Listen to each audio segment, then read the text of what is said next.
Welcome to Murder, Mystery and Massacre, and today we are going to be looking at Penelope and David Jackson.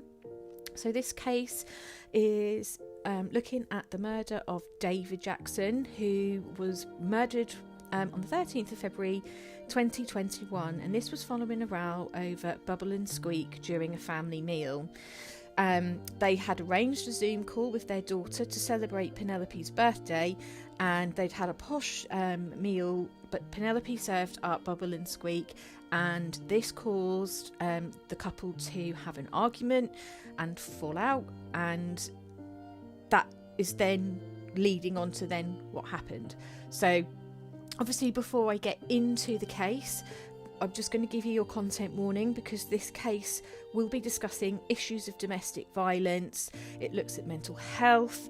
It looks at we talk about the injuries that were sustained, and we have the 999 call, and we also have the police cam footage as well. So if that's something that is upsetting to you or triggers you in any way, totally understand. Please do plug into the next podcast, and hopefully that one will be more suitable for you. So with all of my cases, as you know, I like to talk a bit about the background of the people that I'm talking about.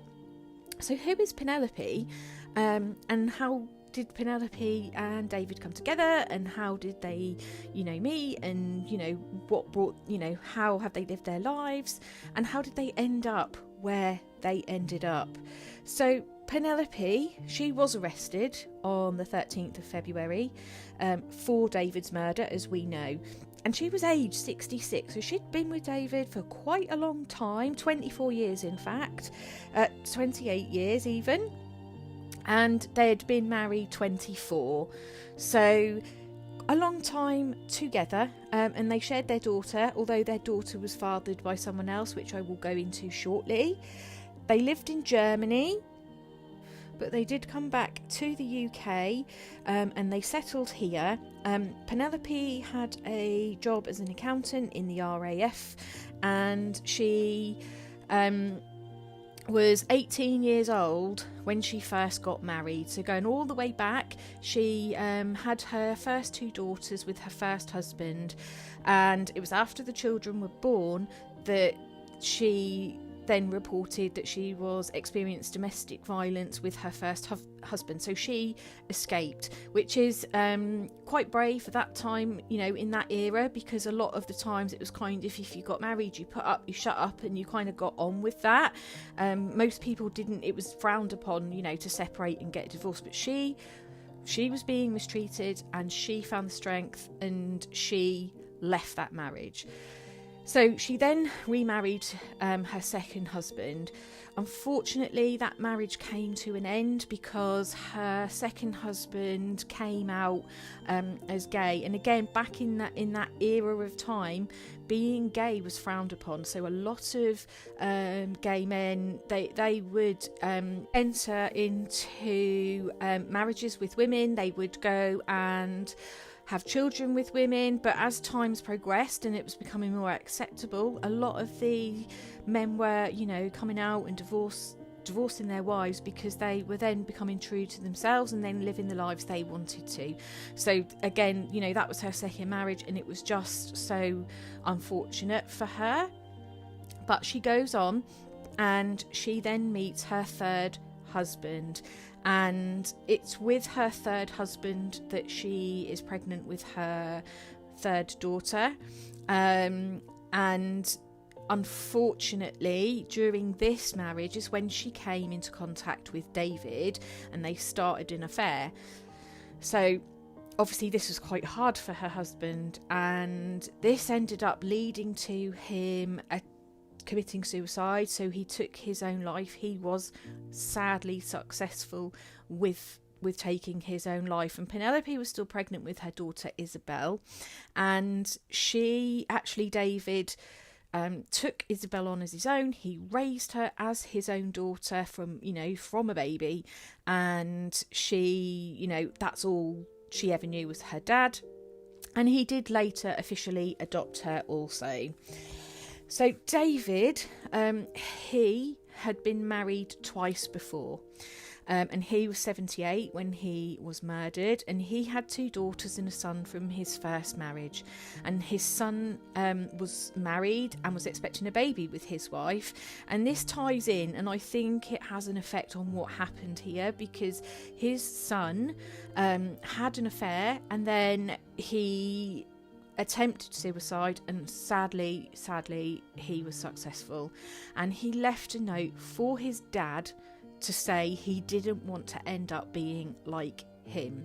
So to be left a note like that from your son must have had some kind of impact on him and his mental health, whether or not he was aware of that, if he was aware of that, but it will have had some impact on him, because it's essentially saying, you know, I've killed myself because I don't want to be like you. It's kind of a blame. So then he obviously then met Penelope, and they both come from very different sort of situations, you know, and Penelope's had several marriages and he's had a previous marriage, and then there's the issue with Penelope's ex-husband killing himself, and then David's son. So they're things that are going to be on people's minds, you know, they're going to affect them, even if they're not aware. It will be niggling at them, and it will be something that, you know, when you're in the heat of something, that kind of thing would come up, potentially, because, you know, if you start to aggravate each other and get on each other's nerves, you know, feelings start to change, and then you start to just, you know, you can throw out some hateful stuff when you are in an argument. But again, these are the incidences that are emotional, and they can take their toll on a person. So as we know, their marriage became quite volatile because of this, because of the call that you'll hear, and you'll see the cam footage.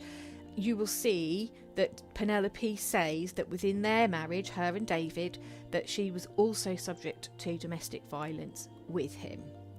And it's just, I can kind of see how they could end up where they have ended up, but she says it was for pretty much the entire relationship. And I struggle with that, because she obviously got out of her first relationship. She knew the signs, and because of it, she left that marriage. So I can see that she had the strength to do it before, and she could have the strength to do it again. The question is, why didn't she? So as I mentioned, on the 13th of February 2021, they had their meal with their daughter Isabel and their son-in-law, and they were celebrating her birthday, and the evening had been going well until they had the row over the bubble and squeak. And this was because David didn't feel that it was an appropriate dish, because they had lobster, and he just didn't feel it was the right dish, and he felt embarrassed, and that she did it on purpose to embarrass him. So they kind of thought that her daughter and son-in-law thought, you know, that everything was okay. And then later that evening, Penelope sent her daughter a message saying, you know, if this all goes tits, you've got this, and know I love you. And with that, she rang her mum, and thank goodness she did call her mum, because I think if she hadn't have called her mum when she did, that would have lived with her forever, because it was a cry for help from Penelope. But anyway, she calls her mum, and Penelope says no, everything is fine. So she kind of chalks it down to, okay, so they had a fight and a little bit tense, and now they're okay. So she left it there. And obviously she went to bed, and Penelope went to bed, and I just feel like very much so that because she's done this, she can, even though she'll still feel awful, if she hadn't have rung, that would have stuck with her. So in that night, they both, David and Penelope, sleep in separate bedrooms, and Penelope goes to David's bedroom to speak with him. And I'm not being funny. If someone came to me in the middle of the night and I was asleep wanting an apology, they're not going to get one. So he won't have been in the right frame of mind from the argument, and certainly to be woken up having someone looking for an apology, that's just not a good combination. But she did, and she told him that she couldn't do this anymore, that she'd had enough, you know, and because of the claims of domestic violence and the emotional abuse, which she said he was emotionally abusive, he was coercively abusive, and he was violent. She said that evening she'd planned to actually slit her wrist and end her life. And David replied to her, so just get on with it then. Not the apology she was looking for. And so that led her to then think, why should this be me? Why should I take my life? I'm going to take your life. And she said David was laying in the bed, and she said he goaded her on to stab her, saying she wouldn't do it. And as we know, when this incident occurred, we were in the height of our lockdown, and, you know, lockdowns have had a tremendous effect on domestic violence. It's increased massively, and you know, you're stuck with those people 24/7. You know, you're not able to go out. You know, it was really tough on a lot of people, and that normally in a situation there'd be some form of escape, but during lockdown there wasn't. And also it's created more domestic violence and hostile environments at home, and it was for them. On average, 1.6 million women and 755,000 men experienced domestic violence between March 2019 and March 2020, and this has continued to rise. So Penelope stabs David, and that leads for him to call the emergency services, and he tells them that he's been stabbed. Not only did she stab him once, she stabbed him again. She stabbed him twice more, and he was on the phone talking to the emergency services, and he was heard, actually, when she took over the phone call. He was heard for in the background, you know, crying out in pain. So she takes the call over, and I'm going to put that call here for you now so that you can listen to it, and it is unbelievable. If it wasn't a true story and this was attached to a comedy, it would be amusing, but it's not. It's real life. This happened, and her response and remorse is just so cold. And no matter what their situation, that's not the way to deal with it in the way that she did. So here is that 999 call. Have a listen, and then I will pick up and we will continue. Might just go and stab him again, but... Alright, do not stab him again. Why? Okay, so just listen to my voice. Okay? Yes. Stay on the line with me. I am complimented. Okay, are you with the patient now? Well, I'm in the lounge and he's in the kitchen bleeding to death with any luck. Alright, so just stay on the line with me. Look, this is not... You're not paid enough to do with this. It's not fair.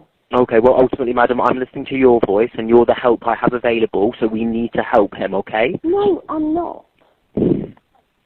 Alright, madam, I don't... how many times have you stabbed him? I did the once. You did the once? And then he said I wouldn't do it again, so I did it twice more. So, okay. So, in total, how many times? 3 times. 3 times, okay. Once I thought I'd get his heart. Well, he hasn't got one. And then twice in the abdomen, So, that was the 999 call. You know, she says she's killed her husband, and she's done it because she's had enough. And during this call, she says to the handler, you hear her say, he's bleeding to death with any luck. And I couldn't believe my ears when I heard that. And I don't think it's something that I'll ever forget in terms of cases, because the way that she spoke about David was awful. So this call to 999 lasts for 18 minutes, and during this time, Penelope refuses to help give David life-saving treatment. She tells the guy on the phone, "You're not paid enough to deal with this. This is not fair," and he's trying to get her to go and help him, but she doesn't, and she refuses. So unfortunately, David is thought to have heard all of that, and he will have been alive for the most of that 18-minute call. So the police do arrive, and Penelope tells them that her husband is in the kitchen and he is on the floor. And whilst talking to the police, she asks for her coat, and she does this several times.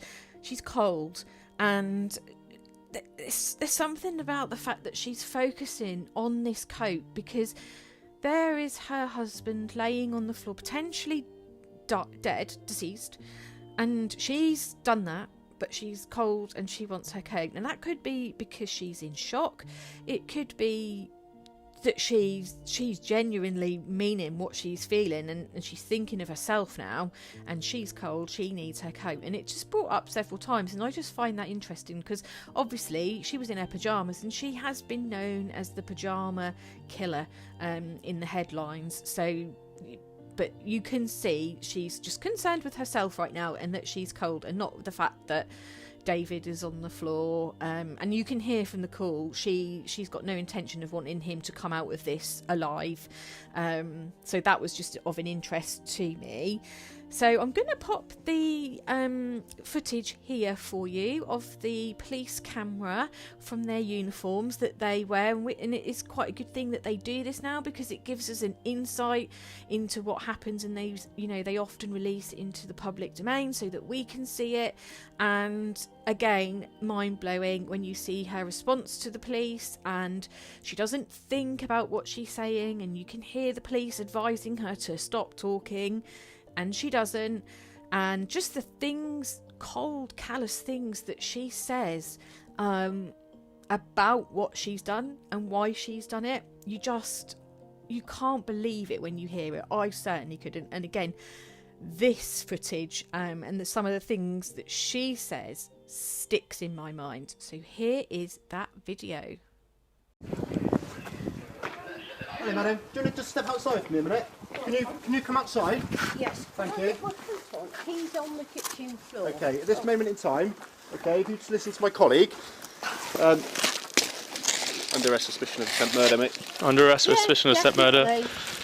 You do not have to say anything, but it may harm your defence. You do not mention when questioned anything you later rely on in court. Anything you do say may be given in evidence. I'll go in and see what they do. Yeah. Could I get my coat? Just bear with me 2 seconds. In there. I admit it all. Alright. Just get them. Alright, I want to go in. Alright. No, So- he's on the kitchen floor. Can someone just stay with Devon while I go in? There's nothing nasty, and I'm certainly not. My coat's in the. Yeah, just Ow, wait it's 2 a bit seconds. hot. Alright, you okay? You alright? With any luck, you'll be too late. Right, get the ambulance in. Pronto, we need Oh, CPR. don't. No, please don't. Yeah, we need I the should have ambulance in. stabbed him a bit more. Yes, I stabbed him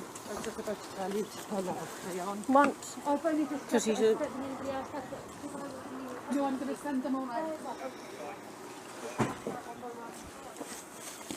He's an aggressive bully and nasty, and I've had enough.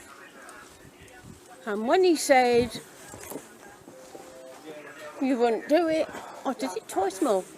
Penelope, my advice is don't talk about it now, okay? No, I have no intention of not agreeing to what I've done.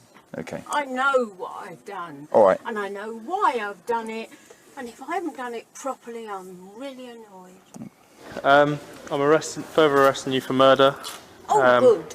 I've already cautioned you, Yes. so your necessities for your arrest is for an prompt and effective investigation Yeah. and stop further harm. Sorry, that one's a bit tight. So, This Penny, one's all right. We're gonna We're going to move them to the the rear rear in a in a minute. moment. The DO's just come out to check your temperature, and then we'll move you in. And then Mind we'll your get head. Alright. I'm not Do you want her out? exactly. Yeah. Alright, step out, mind your head. Yeah. Rightio. I'm very sorry for being a nuisance. No, I've just got to take a temperature, okay? Yeah. So that'd be just really great. Get COVID on the top of this. So following on from that video, we know that Penelope is then arrested and then she is taken to the police station. She also leaves a handwritten note, which is just up there above, so you can see that. And in this she confesses in this handwritten letter, which is brought up in the statement from the judge, which I will read at the end. And she confesses to what she's done. And we know that from hearing Penelope, you know, she's saying she's had enough, she's been abused emotionally, physically, she couldn't cope any longer. And she'd also had that first relationship of domestic violence as well. And then again, like I said before, those other things come into play, like her third husband committing suicide. That's going to affect people's thinking, whether they believe it or not. Like, it's going to affect them. And you know, there could be, I mean, I don't know, but because I don't know the couple, I don't know them, but there could have been an element of like, well, he killed himself because we got together, and that's just been in there and come out. I don't know. It's just a thought that I, you know, when I'm thinking about how they get where they get, that's one of the things that these things play on the minds. And obviously, if he's being abusive with her, you know, he's lost his son, and that is going to have an impact on his mental health, and there could be blame there, and he might edge that towards Penelope. Again, I don't know that as a fact, it's just something that I've been thinking about as to why he might have acted the way that he did, because obviously when they got together initially, their relationship must have been good, because they went on to get married. And from the character of Penelope, I wouldn't think she would marry someone if they were being violent from the start. I don't know, but I would think with her having the strength to leave her previous marriage, she wouldn't go there again. But you know, we did end up, you know, with David being murdered. And interestingly, when talking to members of the family, Penelope's daughter Isabel does remember seeing 3 incidences of serious aggression when they were living in Germany before they moved back. And she said she'd witnessed her mum being pushed into a wall, she saw her mum have a bloody nose, and she also saw an incident where a knife was pulled. And David apparently told his daughter also, this is obviously etched in her mind, to get the mug that she'd given her mum for Mother's Day, and he smashed it in front of her as well. But Jane, his other daughter, she claims that Penelope enjoyed, you know, goading him on, and she was the abusive one in that relationship. But David's brother, he says David goaded her, and that it was him. But David's ex-wife says that David was actually scared of Penelope. So you've got different people's perspectives of their relationship, and it's unusual, like for a family member to say, you know, he was the one goading her in the relationship, but he actually says that it's him. But then his ex-wife is saying it's her, and then you've got obviously what his daughter's witnessed happen as well. So different perspectives on what's happened, but clearly people have seen this, but not, you know, just haven't really kind of gone with it. And perhaps maybe when they say they saw them goading, they kind of just thought that was where it was like left, you know, that they didn't, you know, actually get physically violent. And a lot of people don't think about the emotional abuse side of it, but, you know, depending on what they're saying and doing to each other, can have some, you know, dramatic effects on their long-term mental health. So obviously we know she's arrested and the case goes to trial, and Penelope is sentenced to 18 years. Now, she is currently appealing that decision because she wanted to have her case tried and obviously be convicted of manslaughter, which would come with a lesser sentence, but she was found guilty of murder, and she had 18 years minus the time that she'd already spent serving in prison. So she will be obviously appealing the decision on this. So when we get that update, I will come in and do another live to talk about obviously what's happened and where, if anything changes in a sentence, if it's lessened. But you have to remember, you know, she was found guilty of murder, and it was said to be 10 jurors to 2, so it was unanimous, and the jury only took 10 hours to come up with their verdict, so very quickly as well. And after I have read the sentence and statement from the judge, I will also read a piece that Penelope's daughter had written about how she felt, because obviously for her, like I said, you know, that's both of her parents. In a sense, she's lost both of them. She's lost her dad and she's lost her mum, and that has got to be devastating for her, because she only ever loved David as a dad. Like, he was the only dad she knows, and her mum's gone and done this, and it's not her mum. And she has the impact statement, and I'll read that to you so you can kind of see where her feelings were. But as I said, once we know what the appeal brings, we can bring that back up and we can discuss it. But I would be interested, obviously, to you know, after this, find out what people's views are. But it's just so upsetting, and there's so many things that are so wrong in this case, and just Penelope's reaction. You know, and we know throughout the whole entire time that she was on the call and she was being arrested, she said she was compos mentis, and she knew what she was doing and why she was doing it. So I don't know why she then thought maybe she would get offered manslaughter charges, but she wasn't. She was convicted of murder. So here we have the judge's statement from the trial.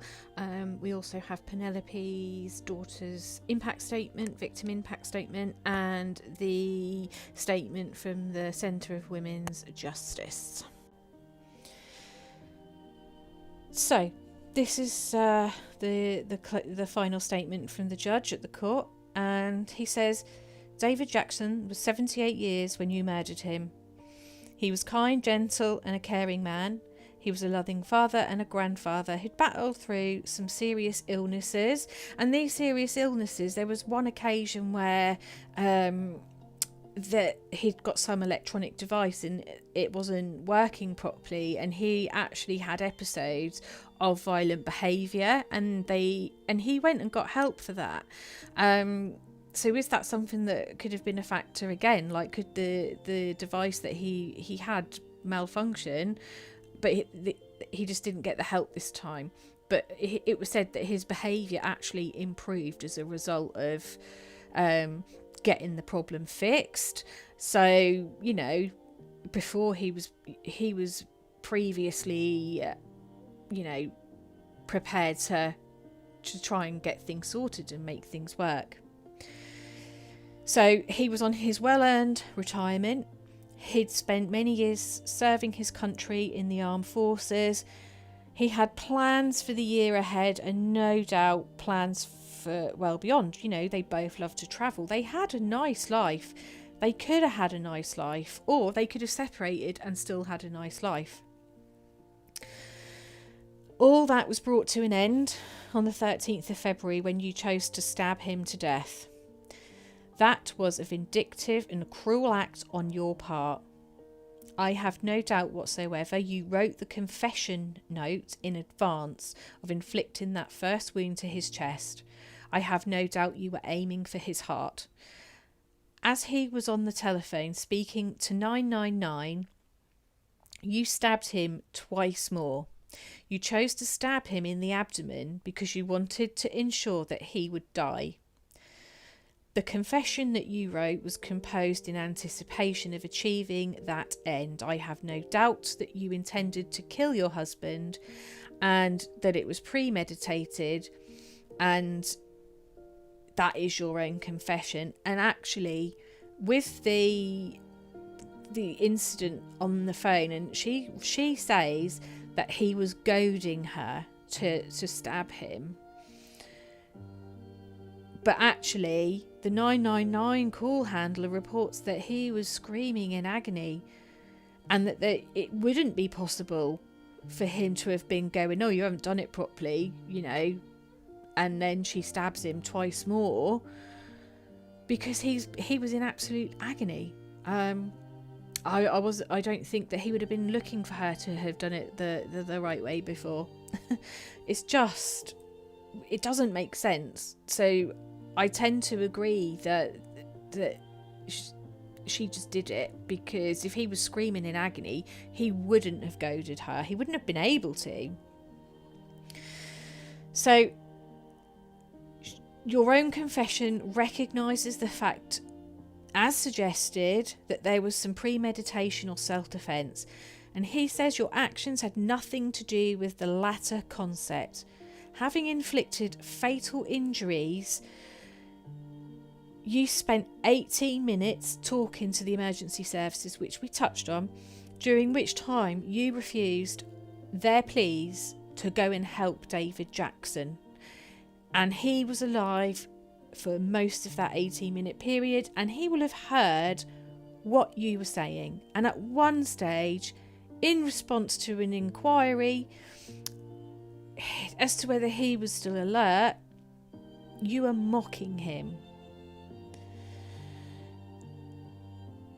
And continued to mock him with no thought at all of helping him.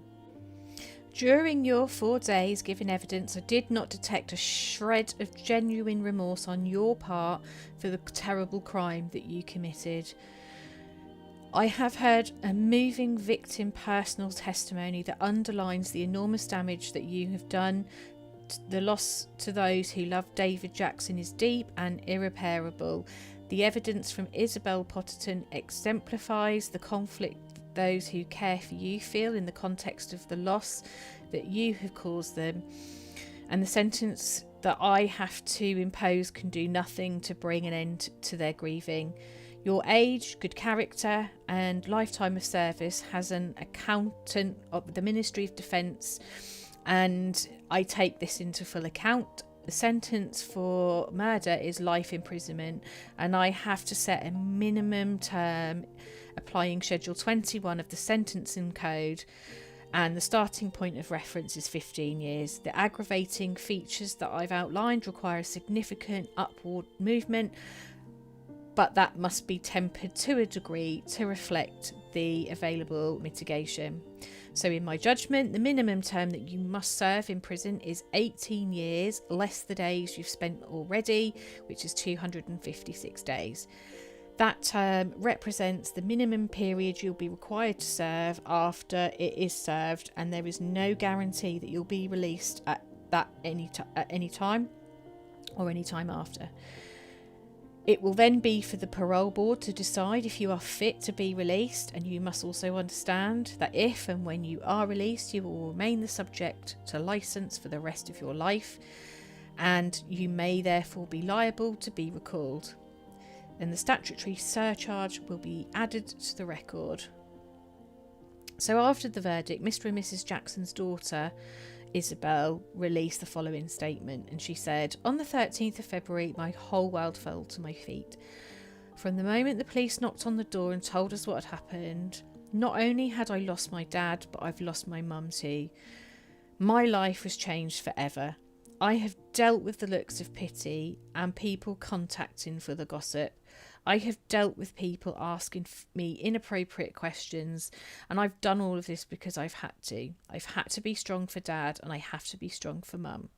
I have lost the man that I looked up to and loved, and I've lost the man that I was always there for me no matter what. The man that came and fixed my things in my house, which I didn't know even needed fixing. The man that could make me laugh. But I feel I've also lost my mum. I've lost the woman who always knew how to make me feel better. The woman who was my friend, my champion and my support. The woman who cared, cherished and loved me. Yes, I know mum is here, but she's not the same person I knew, and I don't know what the future holds. But I do know the relationship I once cherished with my mum will never be built back to what it was. However, I love them both.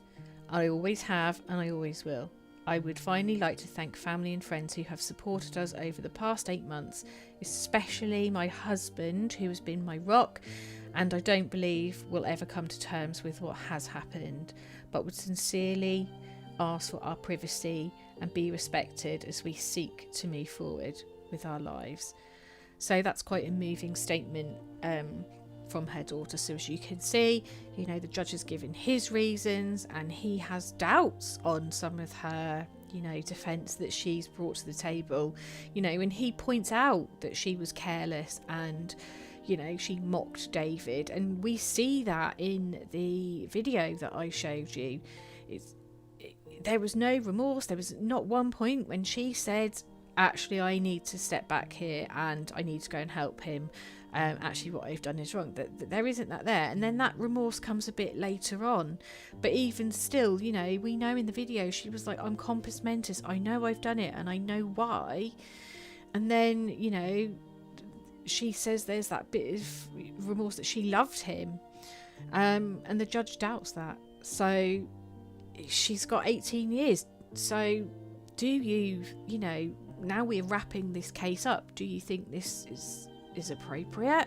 Do you think 18 years is harsh for a 67-year-old lady that's previously been of, you know, good character, no criminal records, and, you know, has a history of domestic violence and has had claiming to have had the violence within this relationship? Because I'm looking at this and I think there's people done far worse. Interestingly, the Centre for Women's Justice also made a comment after the verdict and the sentence, and they said that they are horrified that Penelope Jackson has been convicted of murder by a 10-2 majority verdict, and obviously getting the sentence of 18 years at Bristol Crown Court.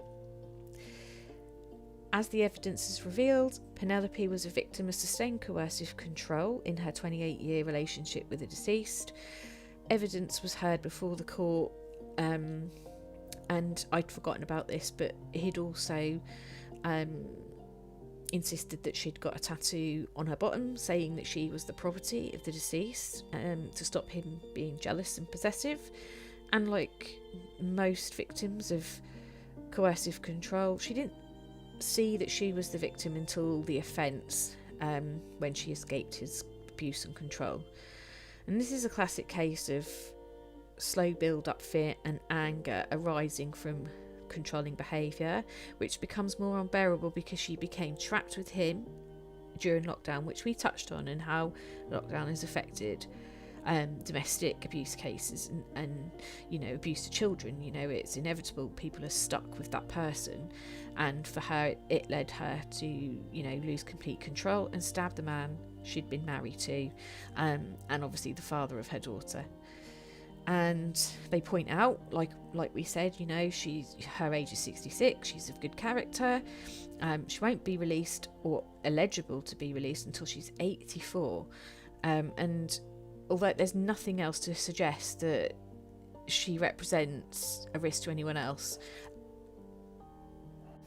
As you can see, the judge has made his statement, and you can see why he's given the sentences that he's given. You know, you can see the Centre for Women's Justice. You have their opinion on the matter, and they're also, you know, helping.